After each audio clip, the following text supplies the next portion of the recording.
Welcome to Pod Save America. I'm John Favreau. I'm Dan Pfeiffer.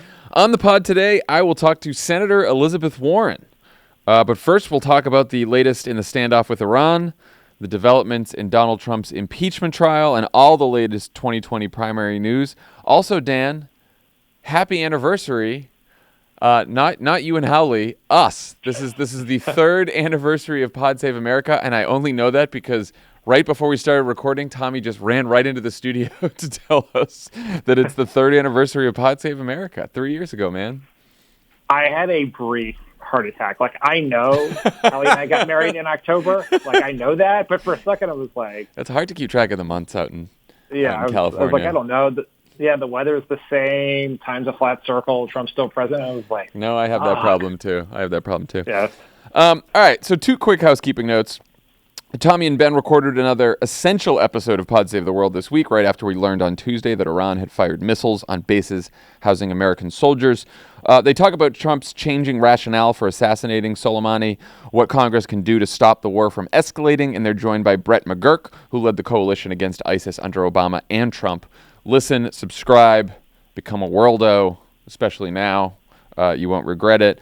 And a favor for me, please subscribe to The Wilderness. Our second season premieres on Monday, January 13th, this Monday. And you can listen to the trailer and subscribe right now at thewildernesspodcast.com. Go to thewildernesspodcast.com. This season, I talked to all kinds of voters, organizers, candidates, and strategists, including one Dan Pfeiffer. And I go to some of the battlegrounds that will decide 2020, looking for a path to victory. So I'm excited for it. I just heard the first couple episodes, and, the team, as usual, has done a fantastic job. It sounds great. It'll make you...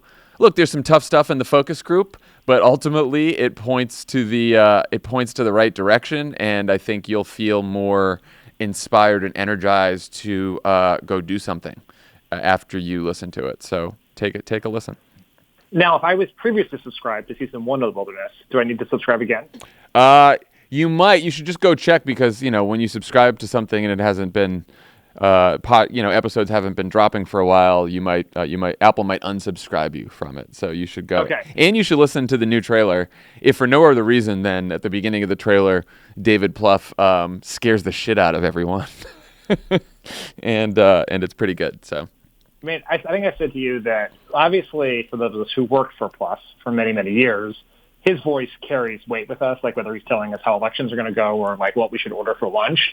Yeah. So hearing him describe the consequences of a Trump reelection basically I was packing my bag to go to a battleground state as it was happening. Yeah, It's very alarming. I started the trailer very dark, and then by the end you hear people like Stacey Abrams and Heather McGhee and Sherrod Brown being really much more hopeful and optimistic. So it's a nice little balance, something for everyone. No one in politics is known more for their optimism than Sherrod Brown. That's true. Dan, I believe you have something to say about untrumping America. I do. The book, not the concept. The holiday hiatus from book shilling has come to an end, and we have work to do, trust me. And so we are announcing today a special promotional giveaway where anyone who pre-orders the book between now and Friday, January 17th, will get in the mail a signed poster version of the cover of the book. Wow. On November 3rd, Let's Untrump America, so it can remind you about the book, but it can more importantly remind you to vote in this most consequential election. If you're one of the American heroes who pre-ordered the book already and desperately want a poster, do not worry. You are still eligible if you go to the website untrumpingamerica.com/promotional giveaway and you upload your proof of purchase. We will send you a poster. I am signing these, all of them, which I feel very awkward about that anyone will want my signature. And at one point in the discussions, the publisher said to me, we can just auto sign these. No. Which I was so embarrassed by. I was like, no. If I did that, I would hate myself. You would make fun of me. My wife would make fun of me. So I will be signing all of them individually for those of you who are interested in this. And reminder that a portion of the proceeds from every book pre-ordered, whether that's a hardcover book, a Kindle, an audio book, will be donated to Fair Fight Action, Stacey Abrams' group to protect our voting rights. So there was an additional incentive there. And I will say I am behind schedule from where I was at this point last year, a fact that my publisher, who I'm convinced is now more interested in telling me he told me so than selling books, has pointed out to me repeatedly.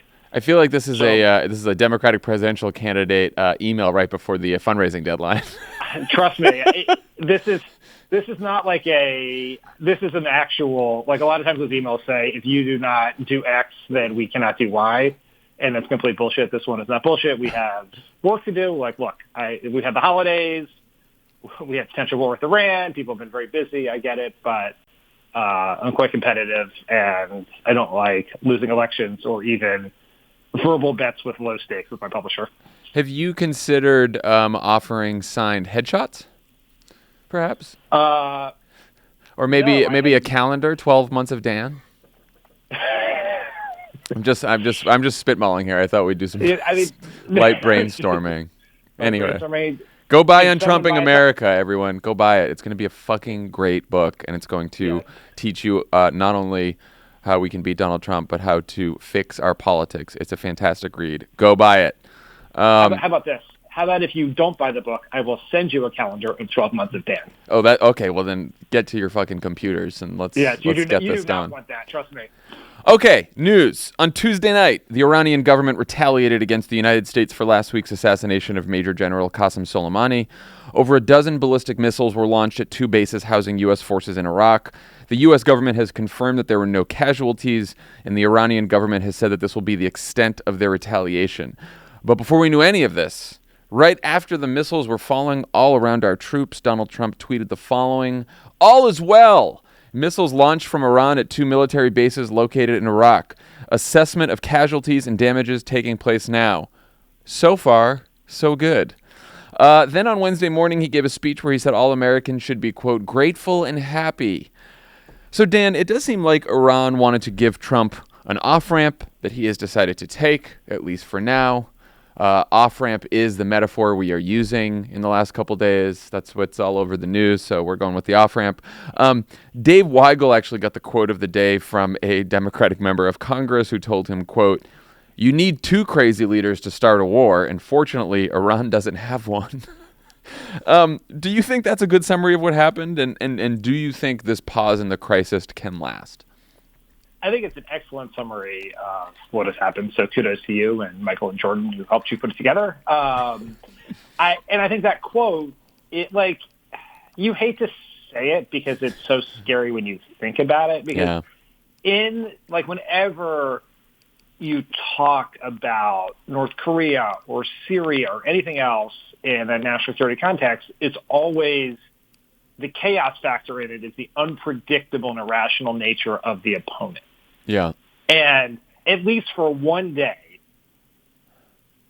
Iran behaved this was very irrational. If this is what they wanted was a de-escalation of sorts, they behaved very rationally and specifically, and obviously lots of risk and danger in firing ballistic missiles, but to the extent, they sent a symbol at home and abroad that this was responded to, and sent a very specific message to the United States that the ball is in your court if you want to take a pause here or de-escalate or whatever the term is. And in that sense, that did work. But Trump is dangerously unpredictable, right? All of the stories about how this decision was made, who he talked to about it, who is influencing him, the information that he has and where he's getting it from are all deeply concerning, that we are one cable segment away from a resumption of...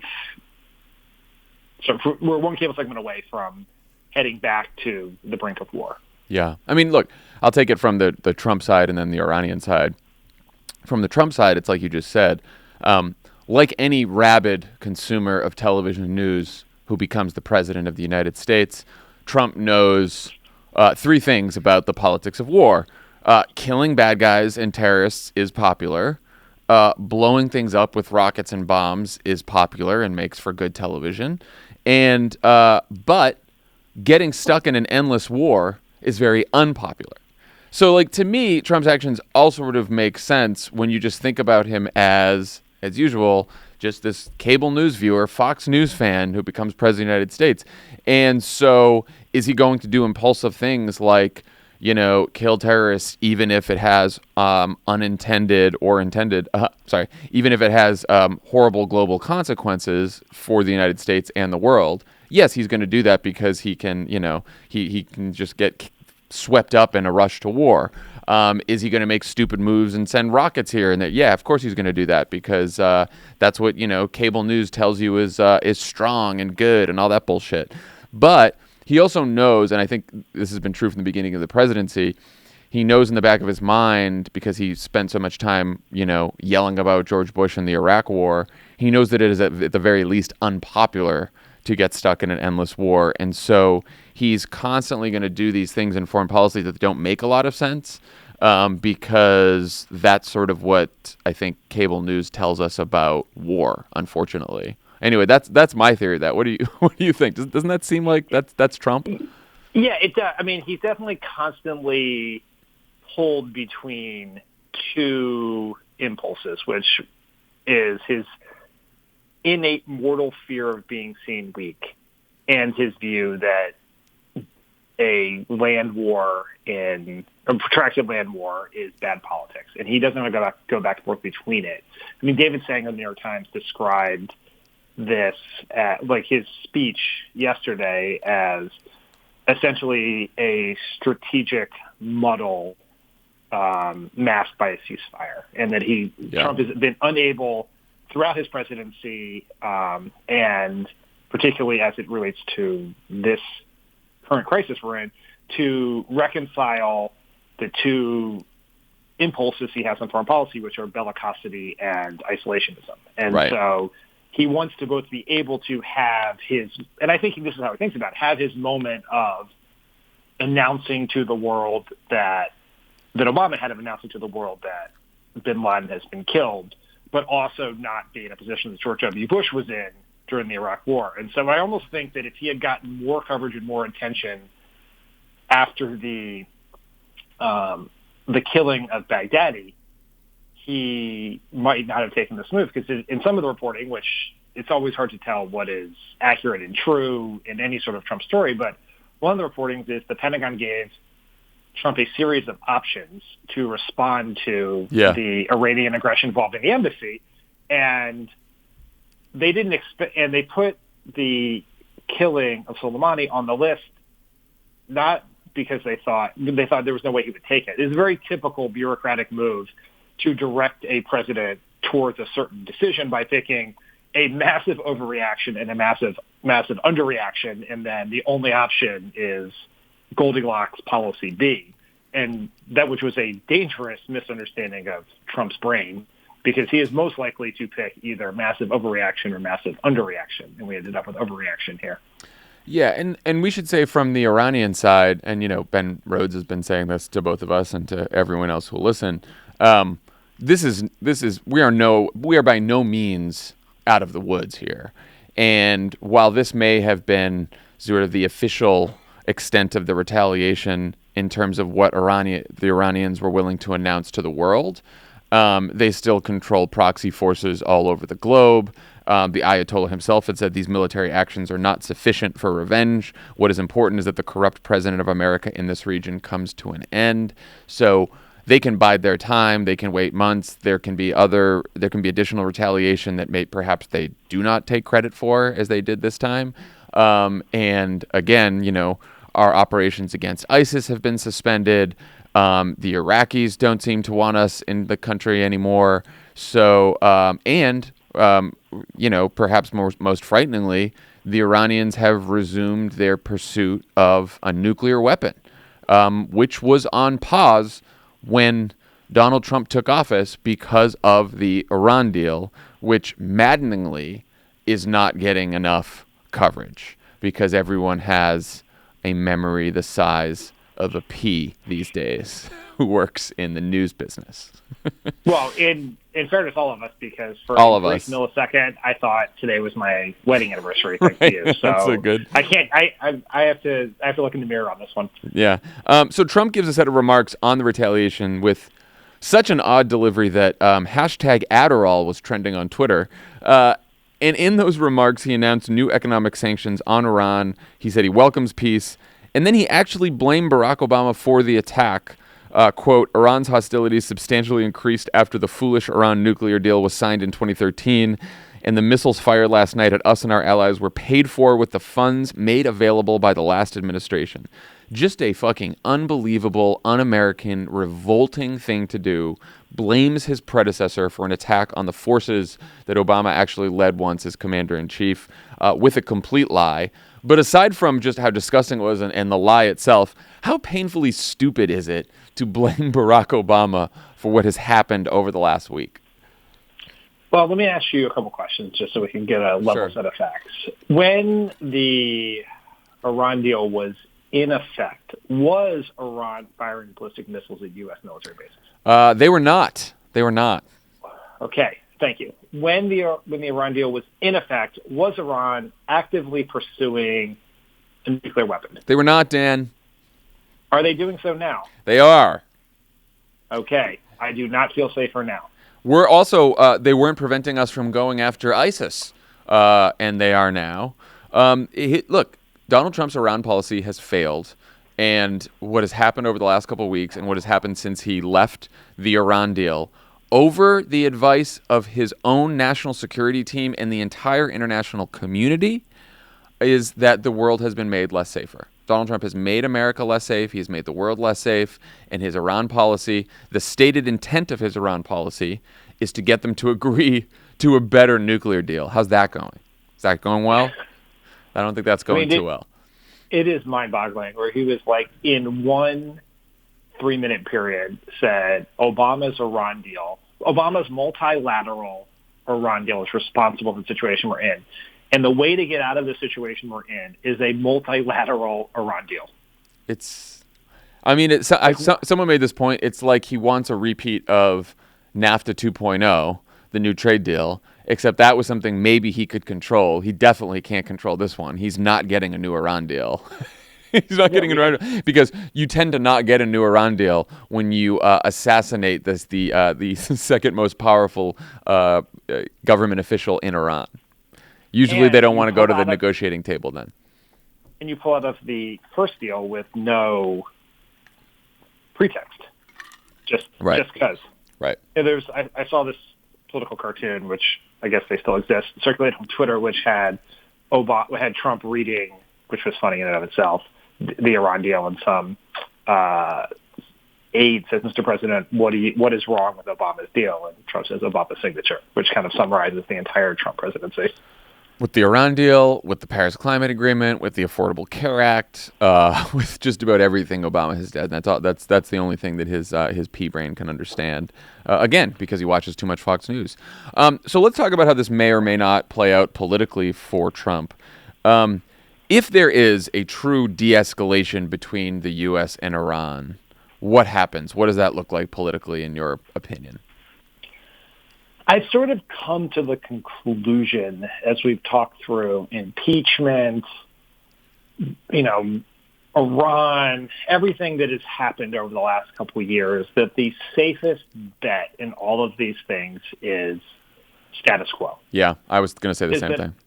Is that ultimately the country is so polarized over Trump, and the Republican information bubble is so tight that it is none of these events that we have experienced, even going to the brink of war with Iran, is sufficient to fundamentally change the political landscape. This is an election that's going to be fought in the margins, and various outcomes here could have some impact on the group of voters who are either deciding between Trump and a Democrat, or Trump, a Democrat, and a third-party candidate, or not voting and voting.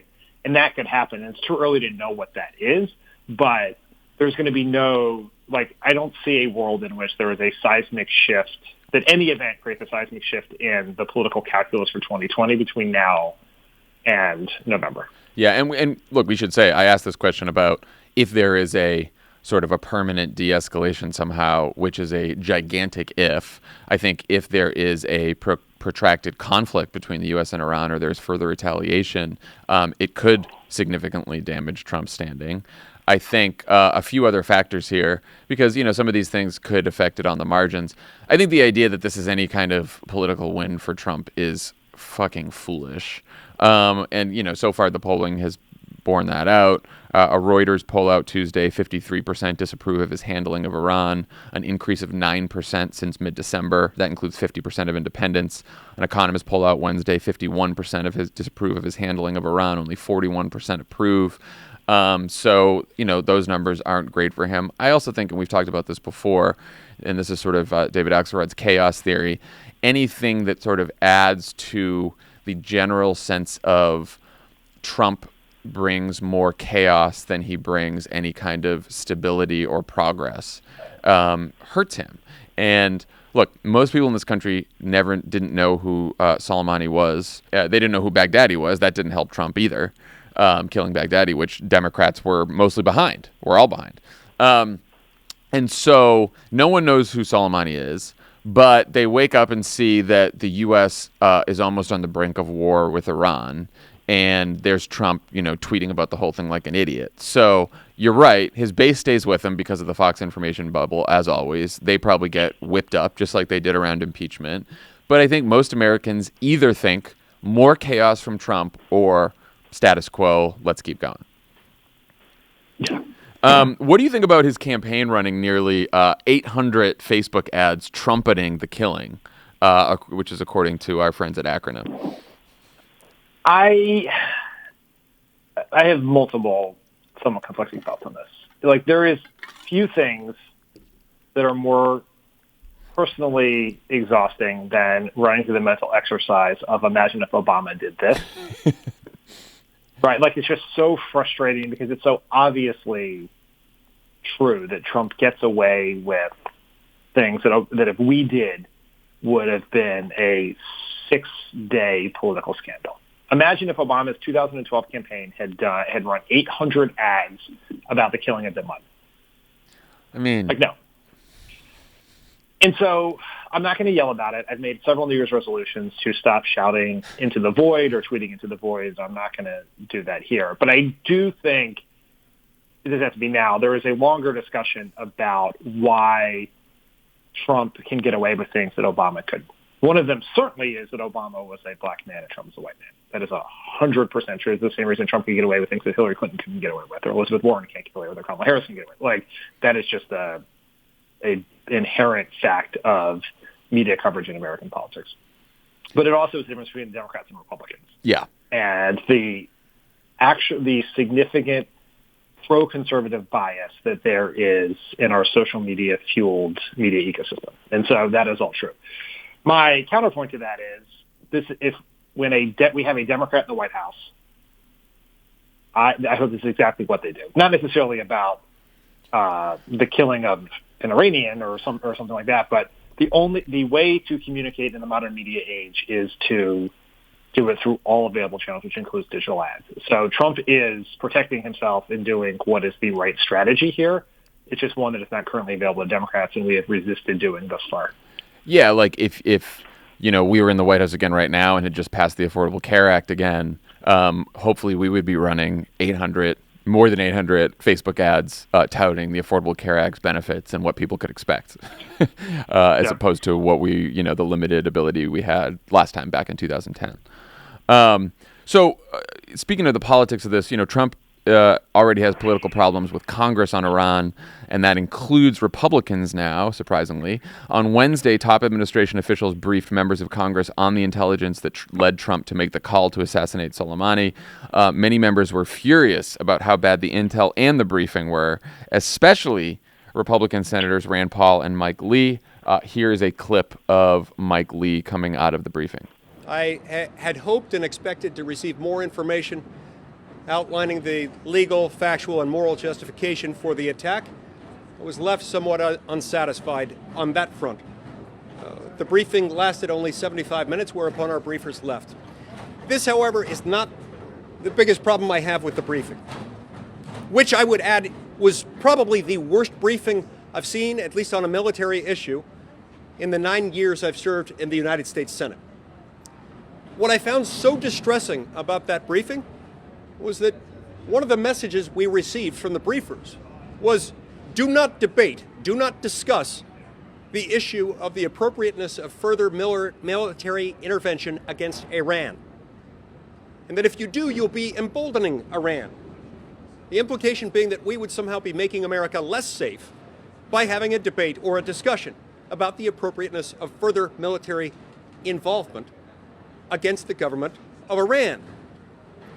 Now, I find this insulting and demeaning, not personally, but to the office that each of the 100 senators in this building happens to hold. I find it insulting and I find it demeaning to the Constitution of the United States, to which we've all sworn an oath. The worst briefing I've seen. I found it insulting and demeaning to Congress and to the Constitution. What'd you think of that, Dan? Do you think that's and do you think this has any kind of impact or will have any kind of impact? Well, I would like to address Mike Lee, the senator from Utah who said this, which is, Mike, this is your fucking fault. Because I don't remember Mike Lee speaking up when the Trump White House refused to send over the documents about Brett Kavanaugh that the Senate demanded. I don't remember Mike Lee speaking up when Congress refused to turn over documents about the Trump spending money and the Secret Service spending money at Trump properties. I don't remember Mike Lee speaking up about impeachment witnesses or any of the memos and paperwork requested for impeachment. If you stay silent when Trump sticks his thumb in Congress's eye on the things that you don't care about politically, what do you think is going to happen when you've won information? Like, what behavior have you taught Trump? This is Mike Lee's fault. This is Mitch McConnell's fault. This is all the Republicans' fault because they have sent Trump the unequivocal message that oversight is a choice. It is not a constitutional obligation. You do not have to submit to it. So this is his, like no shit. This is what happened. You are reaping what you've sown. I'm glad you spoke up. It has given us great audio, and it has made things uncomfortable for the fucking yahoos who did the briefing. But this is the fault of Republicans in Congress. So I'm going to put you down for not much impact. Yeah. Well, look, I think they're going to. I do think that I don't think it's going to change things dramatically, but it makes it uncomfortable. Squeaky wheels from your own party tend to get the grease. So I suspect there will be something else. It also, we shouldn't gloss over what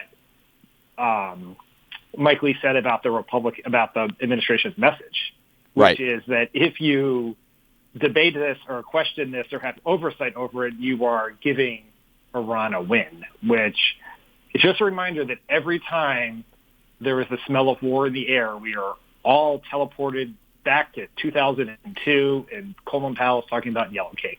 Nothing ever changes over this long period of time. Well, yes. And look, and this is, and a lot of folks on the left will say this, and they are absolutely right about it, that a focus on Trump as the only bad guy here, is the true evil here, is very misguided, particularly when it comes to matters of foreign policy.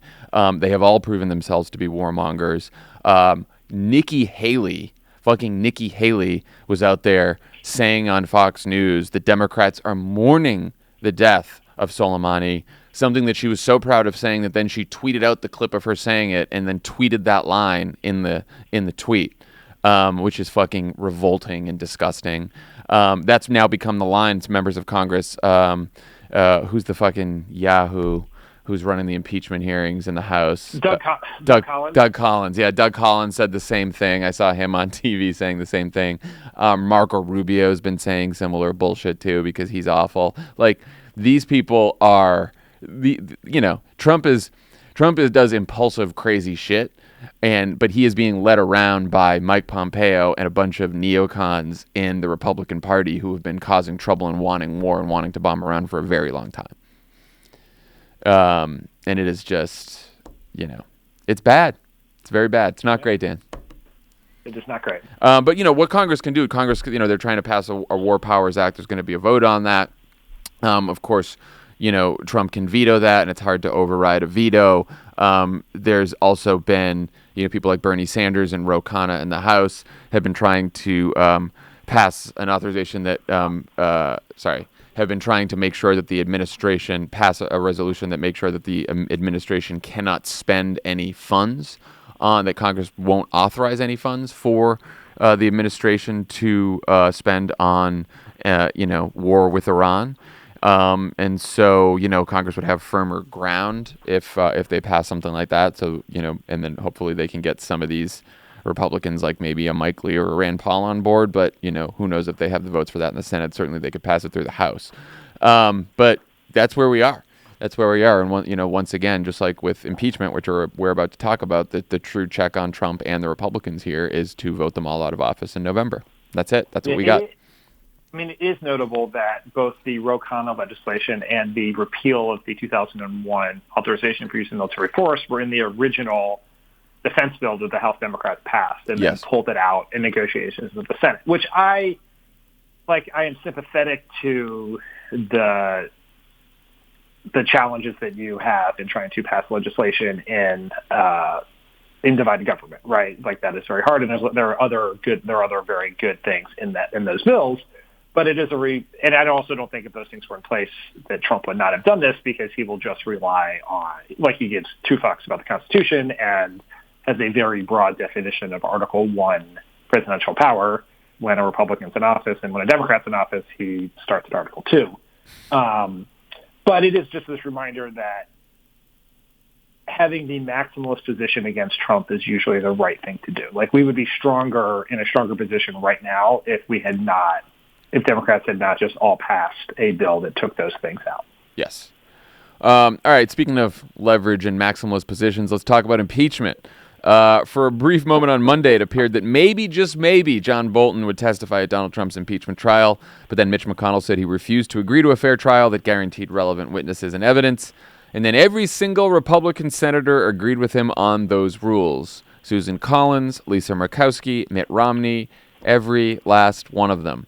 Nancy Pelosi, meanwhile, has said she wouldn't send articles of impeachment over to the Senate until McConnell makes public his proposed rules for the trial, which he hasn't yet done. Okay, lots to unpack here. First, what does Mitch McConnell getting his way here actually look like when it comes to the Senate trial?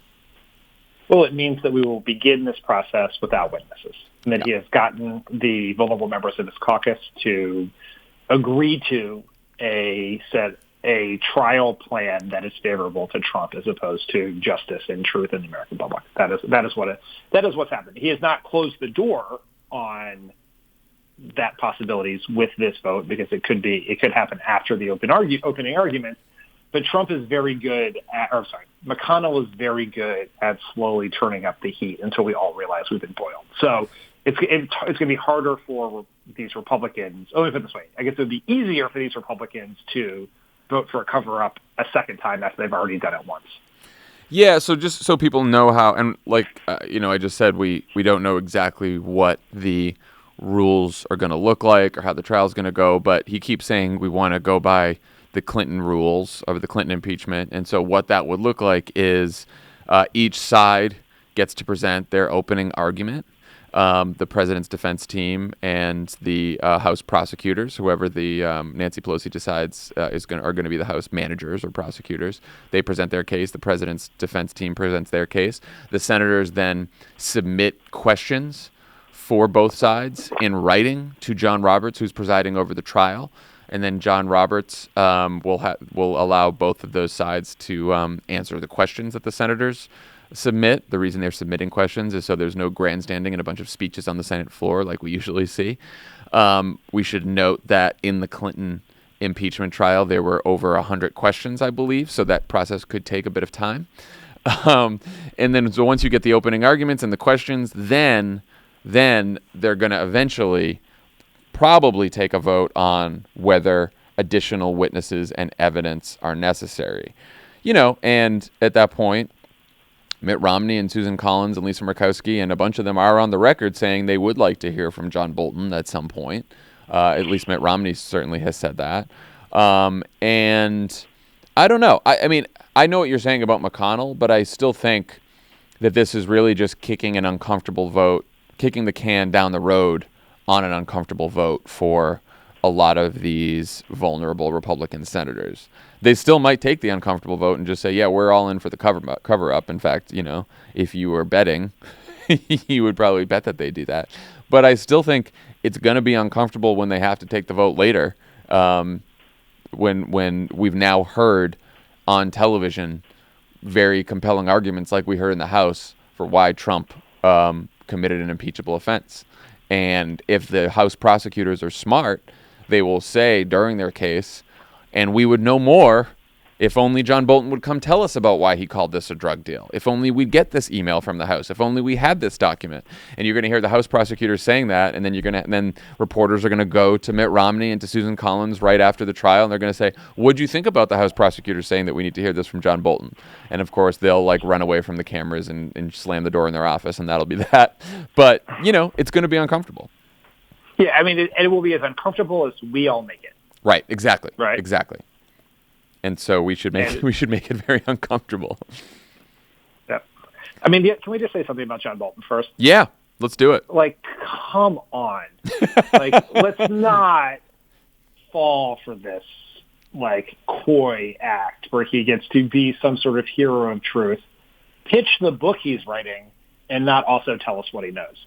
He doesn't need a subpoena to talk. He's doing fucking interviews about Iran left and right. Type out a fucking op-ed. Send it to the New York Times. Done. I am currently sitting in my own home speaking into a microphone. We are in the age of the internet. You don't even have to leave your fucking house to tell people what you know. So, I have zero faith in him. He is a snake. And he is using this he is finding a way to both keep himself in good stead with the larger Trump world and be seen as some sort of George Conway-esque never Trump hero, and we should not fucking fall for this. There is one other looming shoe that could drop, which is, if you remember, sometime around the holiday or since the holiday, but since you and I last spoke via microphone, the court gave Lev Parnas the permission to share what was on his phone with the House Intel Committee. So there is potentially more information and evidence that could come out in the coming weeks that could also be used to put additional pressure on these witnesses. I think the other thing that Democrats have to continue making the argument on is if McConnell's entire argument is we're just going to go with the Clinton impeachment trial rules. This should be just like the Clinton impeachment trial. He's been saying this a million times now. So has Susan Collins, Lisa Murkowski. The Clinton impeachment trial eventually had witnesses. When after the opening arguments, after they went through all this, they did have witnesses. And their witnesses were witnesses that the American people had already heard from during a 2-year investigation where there were depositions. So they just called the same witnesses again, let alone new witnesses who have said, like John Bolton has said, that they have new relevant testimony. And there was evidence. And we have, again here, evidence that is relevant to the case because we have emails that the White House is withholding and all this kind of stuff. And that wasn't even true in the Clinton impeachment, that the White House was withholding a bunch of documents and evidence. And I think the Democrats need to say over and over again, a vast majority of the American people, including even I think a plurality of Republicans in some polls, believe that these witnesses should testify, that the Trump administration senior officials should testify in the trial. They believe that is fair. People are opposed, especially there was another poll in just the states that Susan Collins and Cory Gardner and, Martha McSally represent, that are up in 2020, that those constituents want these people to testify. They believe there should be evidence. They believe there should be witnesses. And I think Democrats need to hammer those points over the next couple of weeks, for sure.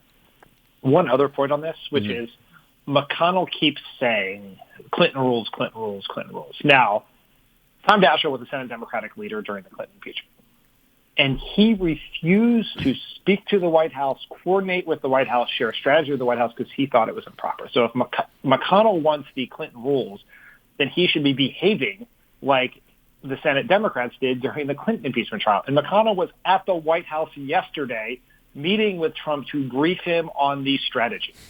And so he is swimming in a swamp of conflict of interest, and he should not be allowed to get away with that, because he is not conducting this like the Democrats conducted an impeachment trial of a president from their own party. And he's doing the exact opposite of that, and it is historically unprecedented, and it should be called out. So last thing on this, what do you think, in the last couple of days, a couple Democratic senators have been getting antsy and have sort of called on Pelosi to send over the articles of impeachment because they want to get going on this trial. Pelosi today, I believe, said she's ready to send them over, but she still wants to see the rules from McConnell. I tend to think this is like much ado about nothing here. Like, a lot of the Hill reporters and DC insiders think this is all like a big deal. It seems to not matter to me whether she sends them over today, tomorrow, next week. Like, she's gonna send them over in the next couple weeks. I think she has achieved her goal here, which is to put a spotlight on Mitch McConnell's rigged trial, which the spotlight has been on that for the last couple weeks, as opposed to her just transmitting the articles right before Christmas and McConnell maybe shutting the whole thing down. So I think she got her win here, and people are going to be like, Pelosi didn't have leverage, she won, she lost, this or that. I just don't think it matters that much, but I don't know what you think. No, I agree. Pelosi is the savviest legislator of her generation or any other generation, and so she obviously knows she doesn't have leverage to make McConnell do what she wants, but she does know that by holding the articles, she would force a conversation about the form of the trial. And it would put additional pressure, not just on McConnell, but on the vulnerable Senate Republicans, and they would have to sort of stew in their own complicity for a few weeks. And she, by creating this conflict with McConnell, she generated more attention to the conversation. So she did the right thing. None of it is massively consequential one way or the other, but I think she knew what her goal was and she achieved it.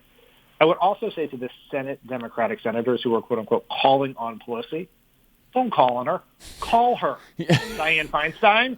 I'm pretty sure your offices are in the same building in San Francisco.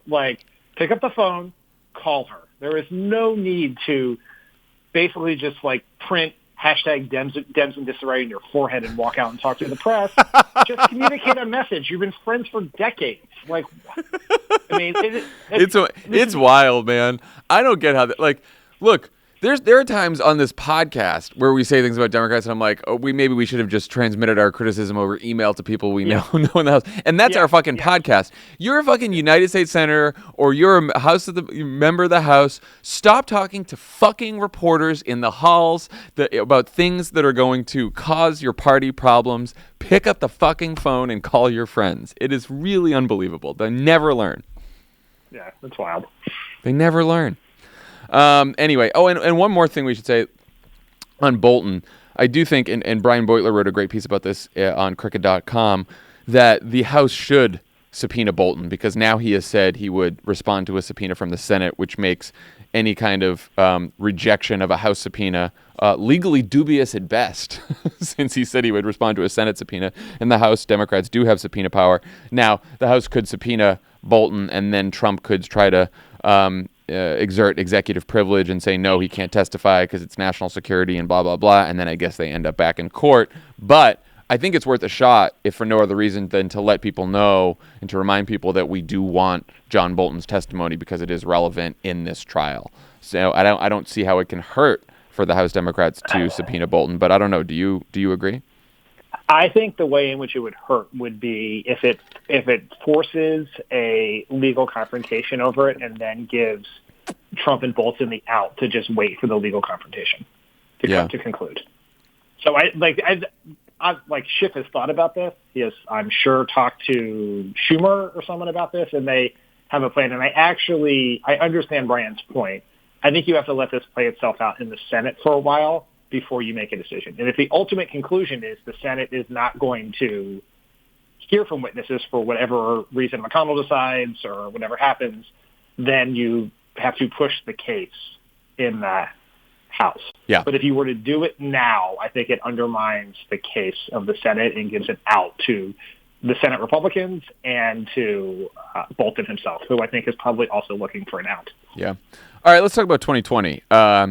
It's endorsement season here in the Democratic primary. Last week, Joe Biden received the endorsement of 4 freshman House members who flipped red districts in the 2018 midterms: Conor Lamb, Elaine Luria, friend of the pod Chrissy Houlihan, friend of the pod Abby Finkenauer of Iowa. And today, Bernie Sanders received the endorsement of the Sunrise Movement, which is a movement of young people fighting climate change. And maybe the most notable endorsement recently, Elizabeth Warren won the support of former presidential candidate Julian Castro this week. Dan, we really haven't talked about endorsements much, but how big of a deal are they in general? Well, we haven't talked about it much because there have been almost no endorsements. There are like a shockingly few number of endorsements in this election. Very few House members have picked sides. There has been, the biggest ones I think has been obviously AOC endorsing Bernie prior to the list you just gave us. Ilhan Omar endorsing Bernie. There have been a lot of endorsements within one's home state, right? Ayanna Pressley, which is, I think, a very important endorsement. For Warren, Kamala Harris had the endorsement of a lot of the exciting freshman members of the California delegation. But endorsements are good for two things, and they run in various degrees. Endorsements from politicians, and then we can talk about the Sunrise Movement separately, I think. But they are good for news. Like, your goal is to try to generate good news for your campaign, and endorsements are good. And Elizabeth Warren, for a whole set of reasons, has been running through a tough media cycle, and the Julian Castro endorsement was sort of a circuit breaker on that. Like, here's a piece of good news. Here, big rally, speaks to sort of the broader coalition that she could have. And then the other reason I think they're very valuable is they give you if that endorser is a good surrogate. Right. Where someone who can be on the trail with you to generate additional excitement, additional crowds, additional media coverage, or be out there without you, right? And Castro, has spent a lot of time in Iowa. He's out there campaigning for Warren. They can go together, and they can go separate, and Castro can still get a crowd and still draw attention, and it is sort of a force multiplier for the Warren campaign. Yeah, and I do think he'll be a very good surrogate for her campaign. Obviously, it wasn't a huge surprise that Castro endorsed Warren because they've been very friendly throughout the primary campaign, and I think that Julian Castro did not get a lot of support in the primary in the polls, but he has become beloved by the progressive wing of the party. Because he's taken a lot of sort of courageous progressive positions in this race, and I think in the when he endorsed her and then campaigned with her at an event in Brooklyn, I thought he did a great job as a surrogate for her. He made a really good case for her. So I think you're right. Like on the margins, these things help. I would imagine. I'm sorry. I would say that probably the biggest endorsement or the most effective endorsement of the cycle still has probably been AOC with Bernie, because if AOC had just simply sat out, or if she had endorsed Warren, I think, the race, Bernie has clearly done well over the last couple of months because he's consolidated the left. And a lot of that support has come from Elizabeth Warren. And you can sort of, you can pinpoint the moment that started happening to around when AOC endorsed him. And so, I think that was sort of a big deal. Yeah, the endorsements we should talk about the Biden endorsements because I think they're also pretty significant. But the endorsements sort of come in different flavors. One, like the ones that are the most, that when they're surprising, are perhaps the most valuable, right? Like, yes. One of the worst days on the Obama campaign in 2008 was when John Lewis endorsed Hillary Clinton over Barack Obama. I remember that very well, yeah. I remember being... It was bad. We were in this meeting with Obama, and it was like we were in a tough period of the campaign anyway, and we had just spent like several hours in a conference room, like plotting out like how we were going to get out of this mess, and we all felt really good about our plan. And Obama was like, "Let's go do this," and then he like takes out his phone and he said, He looks at an email and says, "John Lewis has tried to call me like 9 times," and we're just like, fuck. Oh no.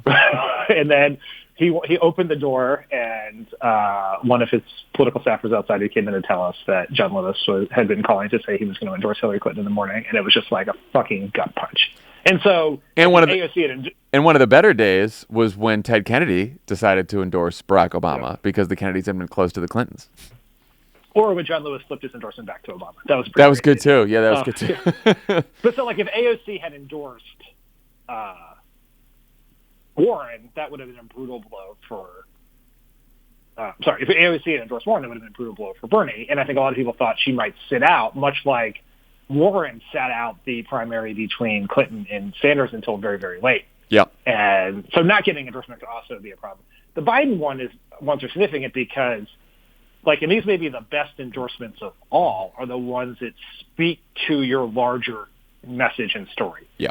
And Biden's argument is very explicitly electable, that he is the most electable candidate. He is the candidate who can go everywhere and campaign everywhere. And he got endorsements from a group of the most vulnerable House freshmen who won in very hard districts. And so the fact that they cast their lot with Biden is something that Biden is a data point that Biden can use to make his larger case. Yeah, I saw someone on Twitter say when these endorsements were announced, the Democratic establishment is rallying around Biden, which made me laugh because I was like, these are all first-term House members who had never been in politics before, just decided to run it. There's some of the young people who all ran in 2018, 3 of them women, who, everyone was very excited about in 2018 because they were young, exciting candidates who flipped red districts, And like you said, I do think whether they don't have the star power of AOC, but like you said, they fit with Biden's story and especially his electability argument. And so I think in that sense, they are valuable, especially Abby Finkenauer in Iowa, because, everyone's trying to win Iowa and there's only 2 Democratic congresswomen there, Abby Finkenauer and Cindy Axne. And now one of them's off the sidelines. Is there only 2? Did I just make that up? Well, either you're going to be right and we'll leave it in, or you're going to be wrong and we're going to cut it out. So let me say this one. There's only 2 new Democratic congresswomen from Iowa, Abby Finkenauer and Cindy Axne, in that 2018 class. And, one of them's off the sidelines now and endorsing Joe Biden. So that's something. Okay. Let's do the Sunrise Movement. Oh, yeah. So what do you think about the Sunrise Movement endorsing Bernie? I think it's a huge deal. I think it is politically very important because this is one of those surprise endorsements where most people thought they would stay on the sidelines and not endorse between Warren and Bernie and I guess some of the other candidates. But so the fact that they chose to do this, they chose to do it overwhelmingly. I think it was a 75% win in terms of their internal vote for Bernie. But it's also a ton of very savvy, very motivated organizers who are now going to be out there working for Bernie in all the Super Tuesday states and elsewhere. So I think it's a really big deal, and it's also just sort of symbolic of the tremendous success that Bernie Sanders' campaign has had over the last 6 to 8 weeks of, as you said it, consolidating a lot of the activist left. Yeah, and there's sort of been this decision among a lot of them that the best way to have a progressive nominee and president is to line up behind Bernie Sanders, and that has come at a cost for some of the other candidates, Warren most notably, who are depending on some portion of that support or being the one who consolidated it. Let's finish up with one of our favorite topics here, political advertising. This week we learned that Mike Bloomberg and Donald Trump are each planning on running an ad during the Super Bowl. They've both taken out 60 seconds of advertising that will cost $10 million each. Good use of money? What do you think? I mean, whenever I think of Bloomberg spending money, it reminds me of this conversation that Holly and I have whenever, we're watching the NBA Finals and there'll be these people sitting in courtside, they're not courtside seats. I'll say to Hallie, they paid $13,000 for that seat or $20,000 for that seat. She's like, that's insane. I'm like, yeah, but that person is worth $2 billion. It's the mathematical equivalent chump change of my $100 ticket to the game, 3 months ago or whatever. Yeah. And that's a little bit like all things with Bloomberg. If you have endless amounts of money, what's the big deal? Why not do a 60-second ad in the Super Bowl? Yeah. It's sort of like our decision about whether we're going to make lunch or order lunch, right? It has the same financial consequences. So you're Mike Bloomberg. You have 60 seconds. More people are going to watch this ad than maybe anything else in your entire campaign. What do you say? Well, that to me is the real question, because I think the value of a Super Bowl ad it's so expensive because you're not just paying for that massive audience. So that audience is massive, particularly in our sort of disaggregated media environment. You're also paying for the fact of having a Super Bowl ad where the news media and podcasters will discuss the fact we're having a Super Bowl ad. It has a head, it has a tail. It theoretically will be talked about before and after the 60 seconds you get. But you got to make your ad good, right? If he just runs the good same, advice. well, and by good, yes, you are welcome. That Michael Bloomberg, that one's free. That's one you got to pay for. But by that I mean it has to have some virality to it, right? If it's just the same ad, you're not getting what you paid for because you're really paying for the attention that a Super Bowl ad gets for the fact that it's a Super Bowl ad. And so if it is just the totally fine ads that he has been running during every NFL game I've seen for the last 6 weeks, I think that's a waste of money. Now, who cares because he's got endless amounts of money, but I think you have to do something interesting. You have to catch attention because you're competing. This is the most brutal ad competition ever. It's not just car ad, soda ad, beer ad. It's ad companies and ad firms have been spending an entire year planning for how they're going to have an amazing, catchy ad that people will talk about. And so if it's just amazing Doritos ad with Beyonce, Lizzo, and Paul Rudd or something obscene like that, and then it's just Mike Bloomberg talking about climate change, I don't think that's really going to work. Or Donald Trump talking about, whatever the fuck Donald Trump talks about. Yeah, I mean, look, we are in a very cynical, mean, nasty age where the internet just brutally mocks everything, especially ads. Or in the Super Bowl, I've noticed this over the last couple of years in the Super Bowl. You'd watch Super Bowl ads and you'd talk to the people at your Super Bowl party about the ads. Now we all talk about them together on Twitter, and usually the reviews aren't very great for most of them. There's usually one or two that stand out that everyone likes. And so if you're Mike Bloomberg, the potential for being mocked is extraordinarily high. And so I would think about doing something that is mostly anti-Trump, that can at least rally Democrats together, which is part of his stated rationale for running here, that he's worried about Donald Trump winning. I would make it very light on Mike Bloomberg himself and very heavy on Donald Trump. And I would, he's a rich guy. He can call in sort of creative ad people from all over the country and the world. I would go way outside of the box and make it seem like it's not your typical political commercial, that it is a very different kind of ad. I would think different would be at the top of the list there. And for Trump, go ahead. No, you go ahead. I was going to say for Trump, I would imagine that Trump is going to try to run a very Morning in America type ad that is not anything Trump usually says in his speeches or at his rallies. I think it's going to try to take credit. He's going to try to take credit for the economy. He's going to try to take credit for terrorist killings. Maybe they'll revive what we both thought was a pretty clever message that's, I might not be a nice guy, but sometimes it takes someone who's not a nice guy to shake up Washington kind of thing, which is them owning him being an asshole, which I actually think is fairly smart of their campaign. And so I would imagine the Trump campaign ad, it could be, I won't say good, but certainly better than anything we hear from Donald Trump or see from his tweets. Yes. You're basically describing what was Trump's World Series ad. Yes, exactly. That's what I think. Yeah. A frighteningly good ad. And these things are particularly valuable for Trump because he is incapable of having a message coming out of his mouth or his Twitter feed because he has no discipline or attention span or impulse control. But on an ad, you can have a message. The one question I have for you is, do you think Super Bowl ads matter as much now as they used to? I know you've been a frequent Super Bowl watcher because you're a Patriots fan. So I knew we were going to get around to this. This isn't even a Patriots attack. I'm not even going to ask if you're going to watch the Super Bowl this year.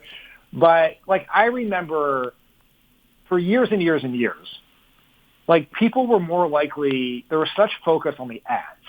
The people were almost more likely to go to the bathroom during the game than during the commercials because you wanted to see what the ads were. Because also for many years the Super Bowl was terrible. Yeah. It's been pretty good for the last several years. But So, like, you wouldn't want to miss that. But now I feel like I've seen most of the ads or read about them before they come because of YouTube, right? And if I miss it during the Super Bowl, if I miss it when it airs, I will see it on Twitter or elsewhere afterwards, right? Like, it was not, in the old days, you would see it. If you didn't see it when it happened, you may not see it, right? I agree with you. I don't think they matter as much. I think it's the problem with content writ large right now, which is there's such a glut of content, and there is among all of these advertising firms and marketing agencies and consulting companies, we in past lives we've worked with them all. They all sort of have the same advice, which is they're all trying for virality, right? They want their ad to go viral, and there is now a certain quality of an ad that you can tell is trying to go viral that almost makes it more cheesy and obvious and inauthentic.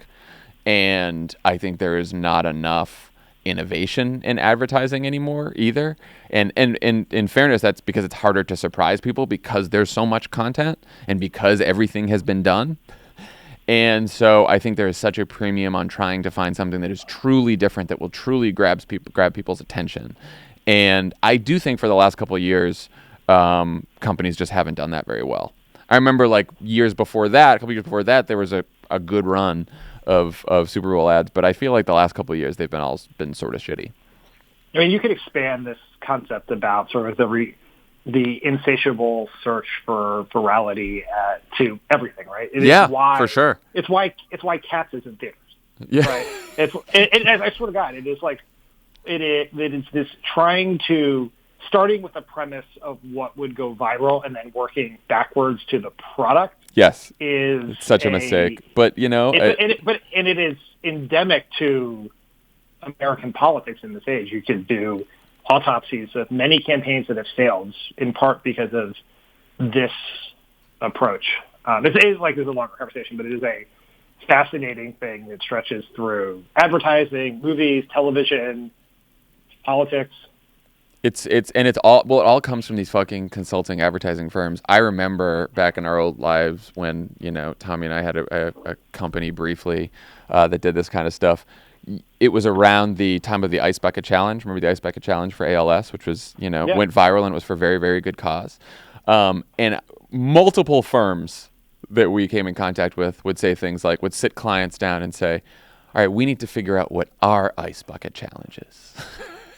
We need an Ice Bucket Challenge for X or for Y. And so they take something that has gone viral because it was authentic and real and exciting, and then they try to go backwards and try to, generate it that way. And it's just such a fucking mistake, right? Like it has to start from an authentic position, not work backwards towards one. So. Well, it is the fault, obviously, in some ways, of sort of one-dimensional thinking from consultants and advertising executives and business people and creative people and politicians, but it's also a product of an algorithmic-based advertising and media ecosystem where, you need to generate conversation to get coverage, and if you don't, you won't. Yeah. Right? So, we've gone far beyond it, but Hallie and I watched The Two Popes last night. Oh, which is a phenomenal movie. I loved it. I loved The Two Popes. It was great. But, there was so much more conversation about The Irishman, in part because everyone was screaming about how The Irishman was too long, which I don't really agree with. But there was no one, The Two Popes did not, there was no controversy, right? So there was no conversation about, there was no trending. And I guess it was just a good movie that most people will not see because they will not seek it out because it never pierced the social conversation that determines what is watched and what isn't, or what is consumed and what isn't, or what's talked about and what isn't. All of this leads back. All of these things we just talked about are not just responsible for Cats; they're also responsible for Trump.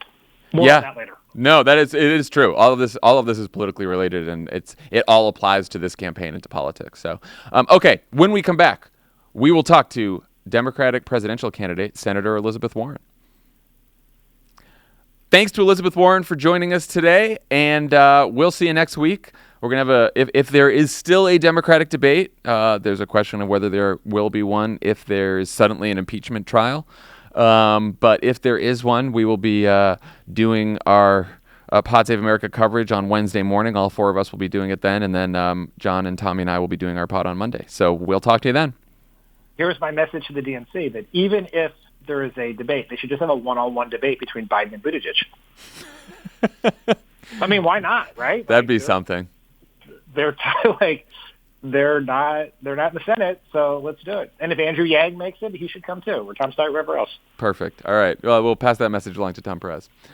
Oh, you know what? Fuck. We should have called him. We should have called him. This is it. God all right. Damn it. All right, bye, everyone. Later.